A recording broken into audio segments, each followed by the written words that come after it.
This week's halacha shir is entitled Kol Nidrei Customs. Of course, we're getting very close to Kol Nidrei, and therefore I want to just look at a few different minhagim regarding this very famous and powerful evening. Essentially, Kol Nidrei is what we call the night of Kol Nidrei is Mariv, with the Kol Nidrei service tefillah beforehand. Now, there are lots of different things that we do on the night of Kol Nidrei, which is different perhaps from the rest of the year. One thing is that men wear talesim. Now, if you look at the sheet, if you're online and you want to see the handout, please do email me at j.golker@gmail.com. I'll send you the handout. The Kitzur Shulchan Aruch says in Siman Kuf Lamed Aleph Sif Yud Zayin, Noyagin lilboish es talis. The minhag is that at night time, normally of course you only wear talis during the day, but the minhag is to wear the talis for the night of Kol Nidrei. However, v'yesh li zohel leloivshe b'oid yom v'yivarech olav. But one should be careful to make the bracha before shkia, before sunset, because of course, after all, the talis you only make a bracha on during the day and not at night time, and therefore shkia is the beginning of bein hashmoshes, this twilight period, and one should be careful to only make the bracha before shkia. V'im nisache ad bein hashmoshes lo yivarech olav. And the Kitzur says that if you get to shul after shkia, for whatever reason, or you're in shul and you haven't put on your talis until then you don't make a bracha after bein hashmoshes.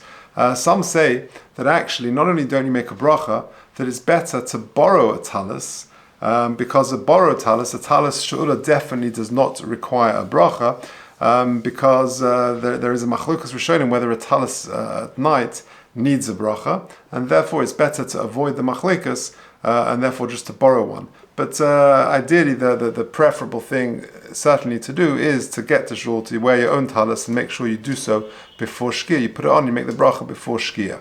Now, a second minhag that has evolved over the centuries is to take out Sifrei Torah during the Kol Nidrei part of the tefillah. And I've come across 4 different minhagim of how people do it. The first one is that people just open the Aron HaKodesh and no Sifrei Torah are actually taken out. The second is that you take out the Sifrei Torah and you put them back before Kol Nidrei. That's what the Matzah Ephraim quotes. The third one is that all variations on a theme. You take out the Sifrei Torah and then you put them back before Mariv. And then the fourth one is you take out the Sefer Torah and you put it back after Baruch Hu, which is what the Kitzur Shulchan Aruch says, which is very interesting. So different minhagim as to what we actually do. I think the most prevalent one is that you take the Sifrei Torah out for Kol Nidrei. Of course, you walk around the shul, and people kiss the Sifrei Torah. Some place back in the Aron there and then, and some actually stay there on either side of the Bal Tefillah, the Shliach Tzibur, the Chazan, whilst he says it, and then it's returned to the Aron HaKodesh. But there are different minhagim. Let's just read the Kitzur Shulchan Aruch. He says some interesting things. This is in paragraph 3, in Kuf Lamed Beis Sif Aleph. B'medinas elu nagin kaidim Kol Nidrei moitzi hagadol shebakal Sefer Torah. The greatest person in the congregation takes out the Sefer Torah, mesavev imay saviv habima, and he goes around the bima, or in some shuls around the entire shul, for anoshim mechabkim u'menashkim es ha-Sefer Torah, and people hug, embrace, and kiss the Sefer Torah, mevakshim mechila v'slicha al ma shepogmu b'kavod ha-Torah, and they request forgiveness for violating anything that is written in the Torah or kavod ha-Torah, not giving it due respect. And they undertake on this holy night to engage with Torah better and to adhere to it better than in the previous year. And the Shliach Tzibur says Kol Nidrei in the Nigun HaYadua. I just want to add, I'm just thinking of it now, that in the past I've had the privilege to actually go hold the Sefer Torah and go around.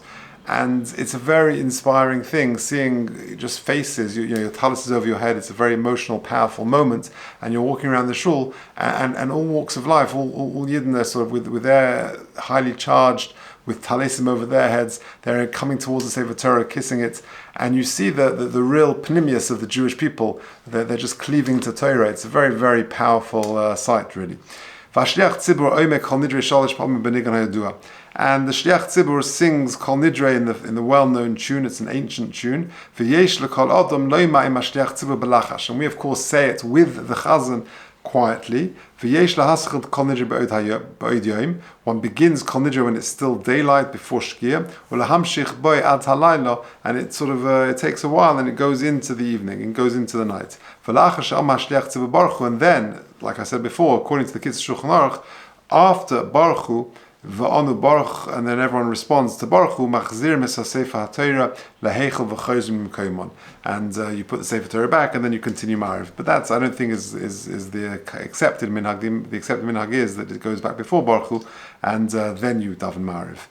However, in many shuls, and this is we'll see soon, it's a very ancient minhag, that there is a drasha, i.e., after Kol Nidrei, before you actually begin Ma'ariv, there is a drasha, the Mata Ephraim. This is in Siman Tofrei Shutes Seif Tes. This is in paragraph 4. Nagin She'arav Shebe'ira, whether the rabbi in the shul, a hazoken, or the elder of the city, of the town, of the community, v'choshev shebetzibur, someone who is an esteemed member of that kahal, oime koidim hascholas hashatz kol nidrei divrei kavushim. Before we begin Kol Nidrei, or at some point, you say divrei kavushim, you say words of inspiration. Ve'ein ma'arich b'dreish, but you shouldn't speak too long. Good advice for the darshan. Rak mekatzer, and you should be a bit short. Va'ele b'dvarim shel teichacha. Musa, you should say some sorts of rebuke to the people, kadei la'oire leiv hatzibur, to arouse the people. Ki kodesh hayom lechaparas avonos. The day is auspicious, of course, to atone for sins.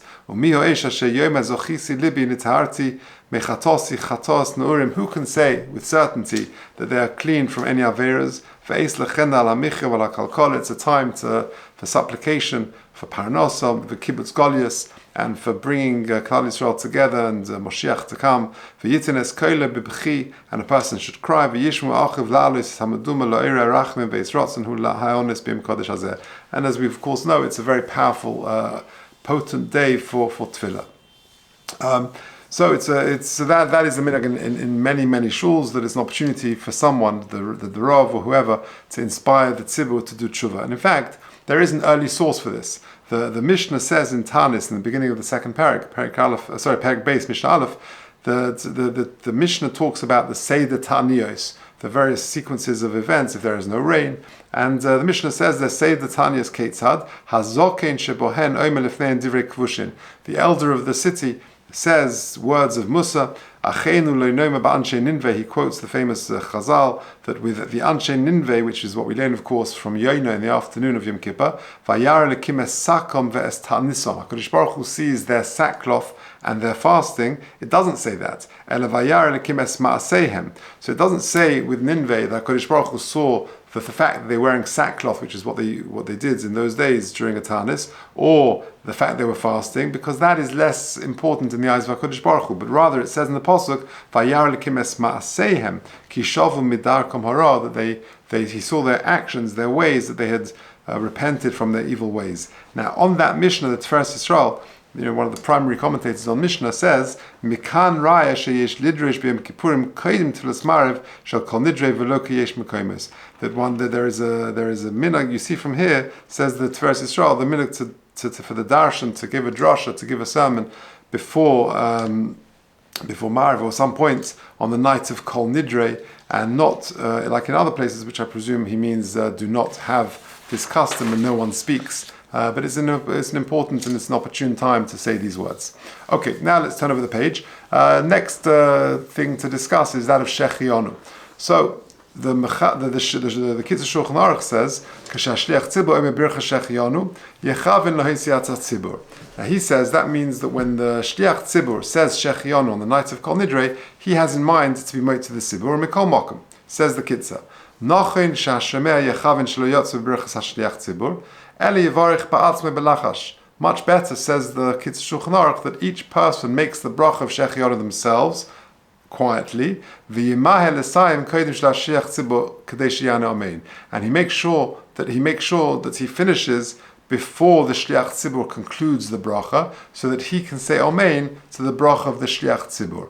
V'hanoshim shebaruchu b'hadlokas haner Shechionu, and women, or whoever, men even, if that happens to be the case, ben shlecht, before they came to shul, and they already said shechionu at hadlakas neris, at lighting.